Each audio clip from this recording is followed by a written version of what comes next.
Now the first step, we're going to disconnect the negative battery terminal, and this is a 8mm if it's normal, but we're working with the alternator and the starter. We don't want to short anything out.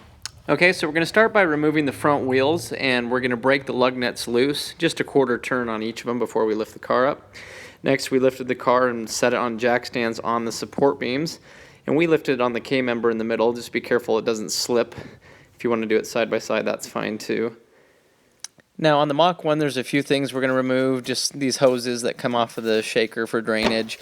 And if you're not working on a Mach 1, you can skip forward a little bit, but it's not really that much more work to remove the shaker. It's just a few bolts here and there, so we'll just show you which ones to take off. These are 10mm on the sides of each side of the shaker here. Okay, 10mm bolt on that side. Now we're just going to lift this piece out here. It pops out, and now we can just lift the whole shaker off. Okay, it just comes off all as one piece.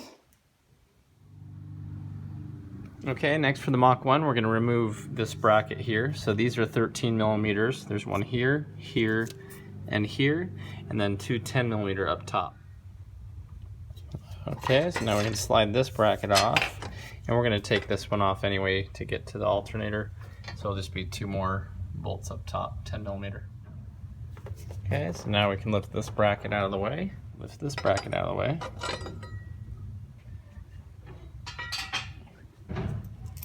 Then I like to put bolts back everywhere I took them out, just so you remember where they went. Next, you're going to remove these two 10mm bolts. Okay, and then just remove these two 10mm bolts. And that bracket's at least loose enough we can get the alternator out. So then put a screwdriver in on this tab and pry it forward and lift up to disconnect the alternator. And then on this rubber boot as well, you want to pry it up. Now a 10mm socket for this electrical connector.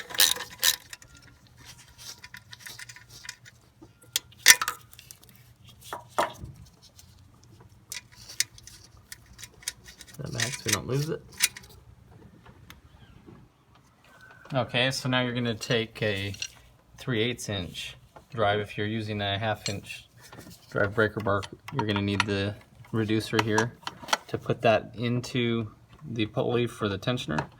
And you're going to pull this back and lift the belt off of the alternator.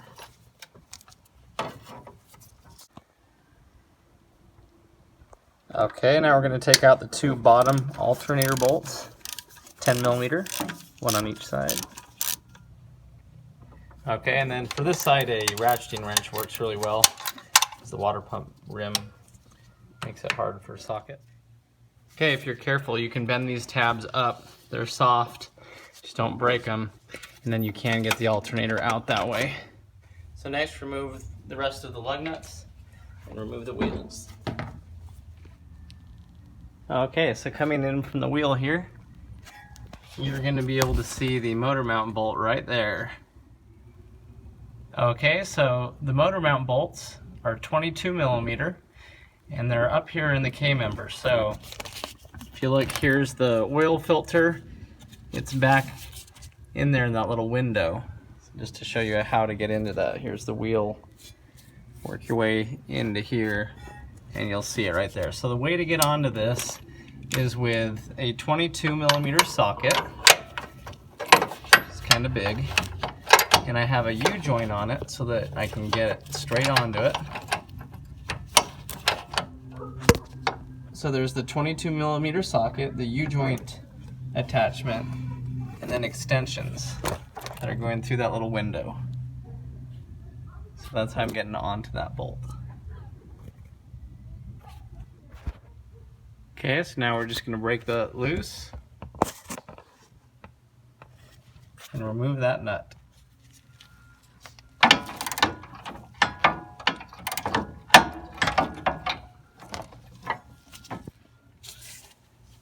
Okay, so you can just remove this nut. It's not going to go anywhere because it's just a stud from the motor mount, and then that's into the K-member. Okay, same thing on the passenger side, 22 millimeter with the U-joint. And we're just using our wrench with some extensions to get up onto that nut.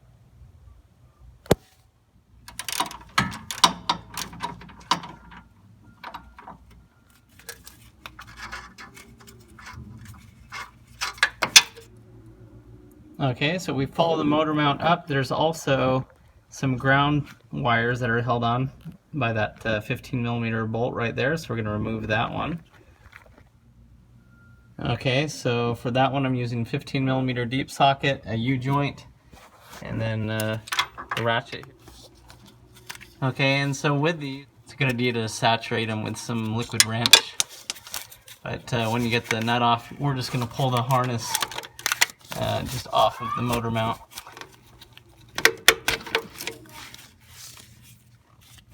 Okay, and it also helps right here. There's a just another 13 millimeter bolt that you can take off and remove this harness to give you a little bit more slack on this one, because this is the other one that goes up onto that motor mount bolt. So if you want to undo that one, it's real quick. And if it's good timing for you and you're ready for an oil change, it does help just to move the filter out of the way. It gives you a little bit better access on these.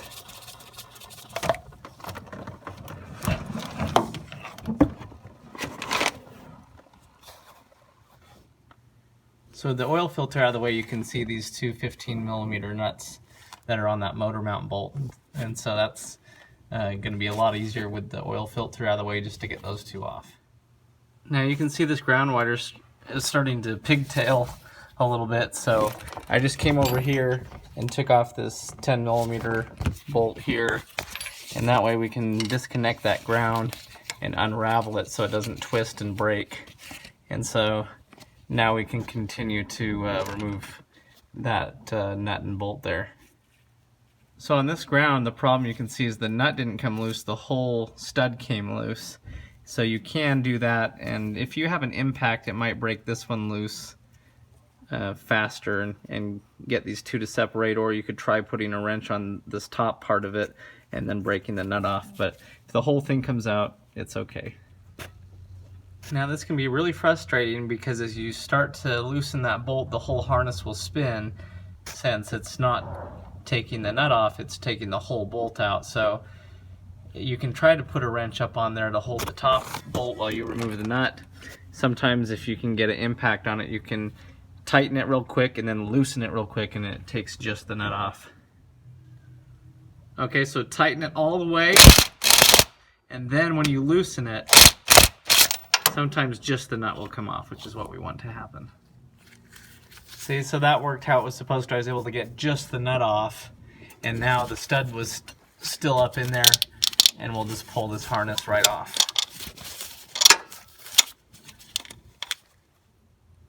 So as you can see on the right side, on the top, that one came out as the whole thing.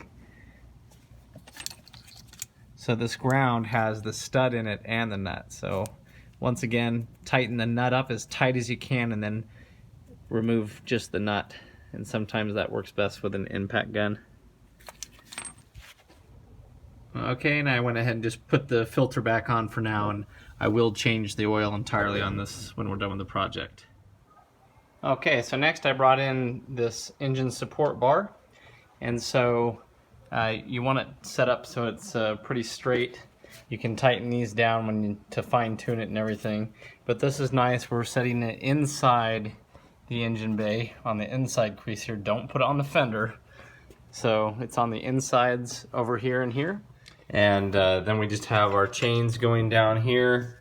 We ran our alternator bolt. This is from a different car. This is, I believe, from a 2-valve alternator bolt or whatnot. But you could probably use your stock alternator bolt if you wanted to, but I like these ones because they're a little longer. But they're just running into the mounts at the top of the block where the alternator would mount.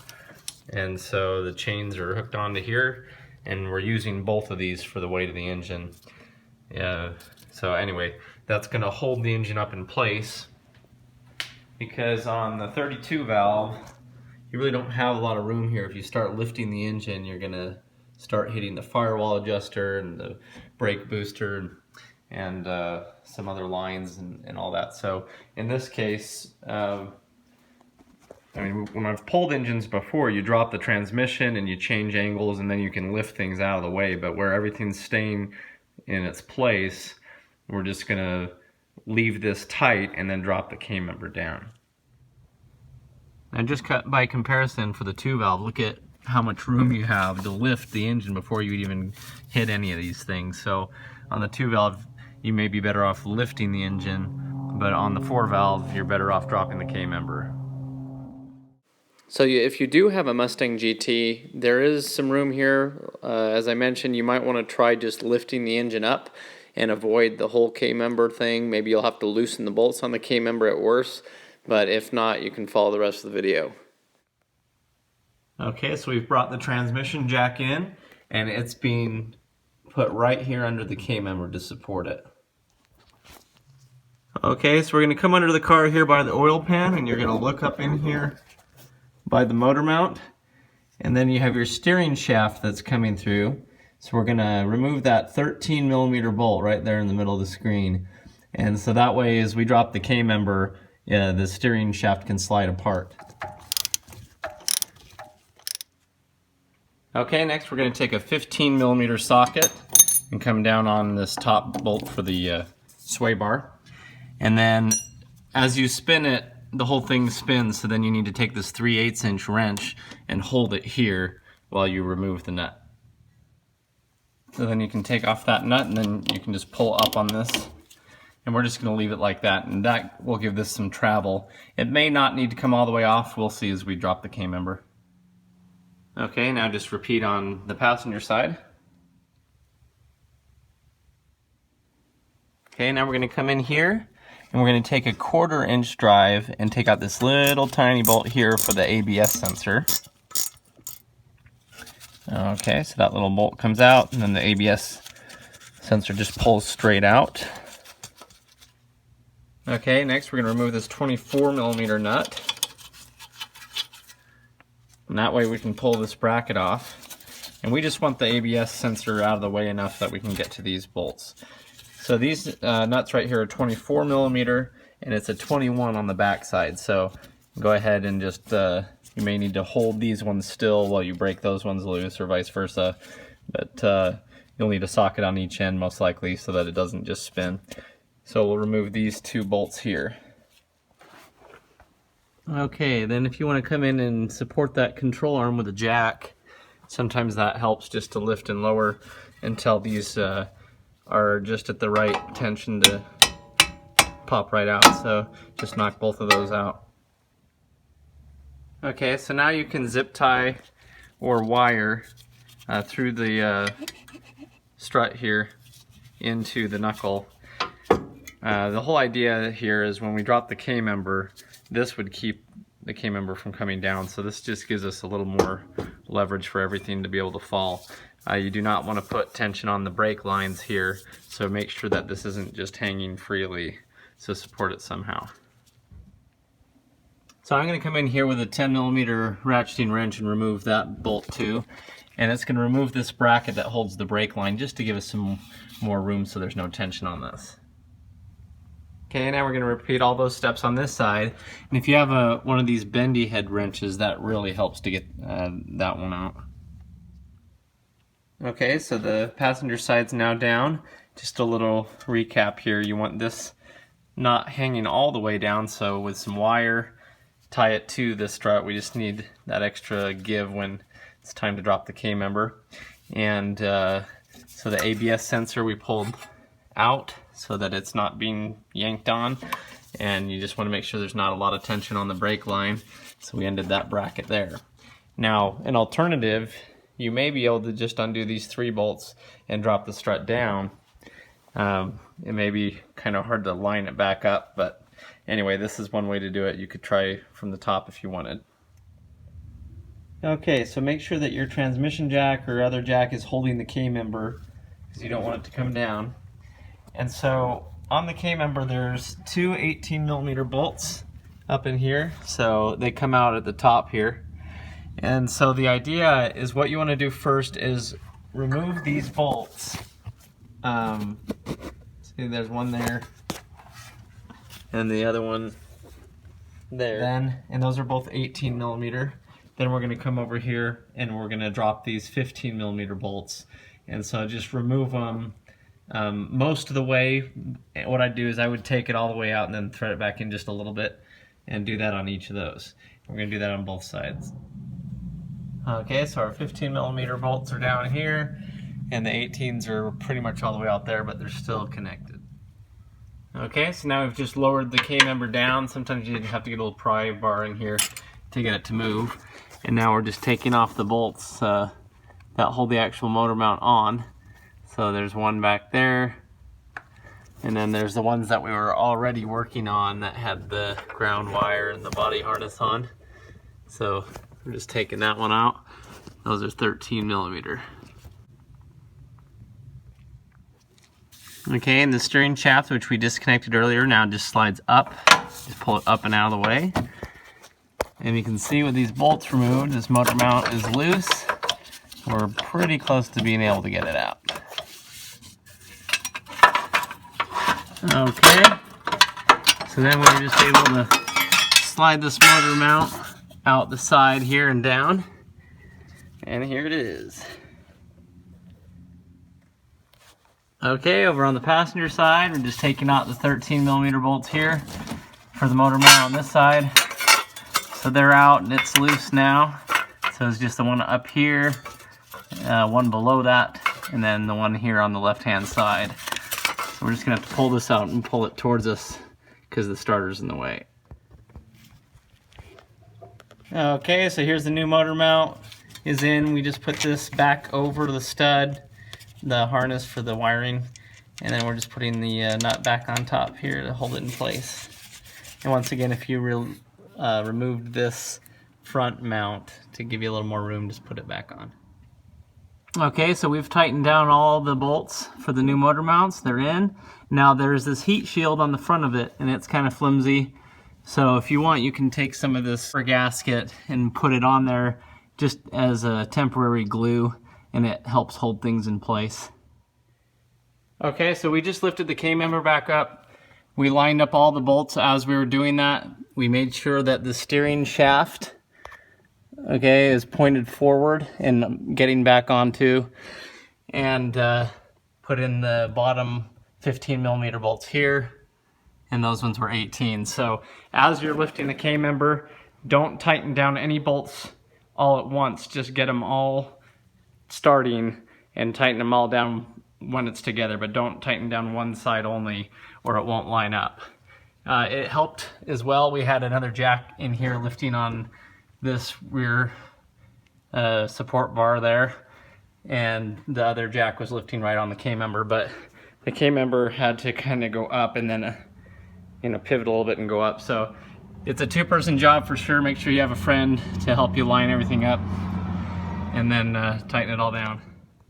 Okay, so slide your steering shaft back onto the column, tighten it down, 13 millimeter. Make sure you use Loctite on that one. Okay, don't forget to put your 22 millimeter nut back on the new motor mount. We're going to do that on both sides. Okay, so with the oil filter off, we reconnected our two grounds here, the lower one and the top one. Those are 15 millimeter nuts that go on the ends of the studs, and then that one goes up here to the body, so make sure that that's nice and secure. And now we're just going to change the oil while we're here.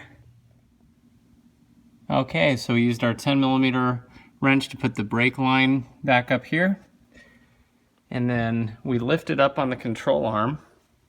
As we lifted the control arm, we guided this into the sway bar. Okay, it really helps to have two people because you kind of got to push on this to line it up as you're lifting. This isn't tight yet, but it's in place. Then we came over here and we put our bolts through the back as we put the knuckle back into the shock absorber. Okay, so as those bolts went through, then this plate went on with the little nut that holds the plate together. After we got all that tightened down, then we took our 1/4 inch drive and put the ABS sensor back into its place. And so now we'll just tighten all this up and do it on the other side as well. Okay, it definitely helps to get these alternator bolts started first. And I'm pretty much going and then set the alternator down on it.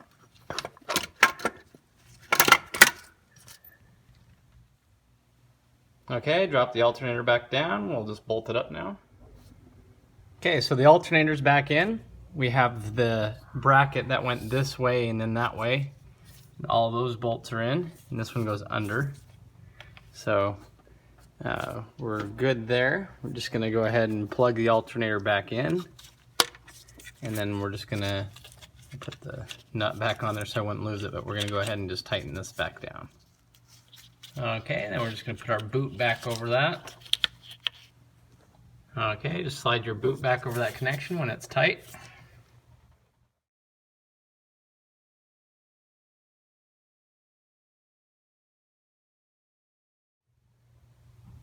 Okay, just finish topping it off with new oil. Put the wheels back on. So right now, the lug nuts are just tight as they'll go with the impact gun. As we set the car down and the wheels touch the ground and it won't move, then we'll torque them down with the torque wrench. About 100 foot-pounds. Okay, so with the wheels barely touching the ground, go ahead and torque these down. Star pattern every other lug nut. And be careful if you're lifting with the jack on the K-member. It slides, it even just slid on me. So you just want to be careful with that. It's pretty slippery surface. If you don't feel comfortable with that, lift the car one side at a time. But anyway, we're going to go ahead and torque down the other side now. Okay, reconnect your battery terminal, 8mm if it's stock.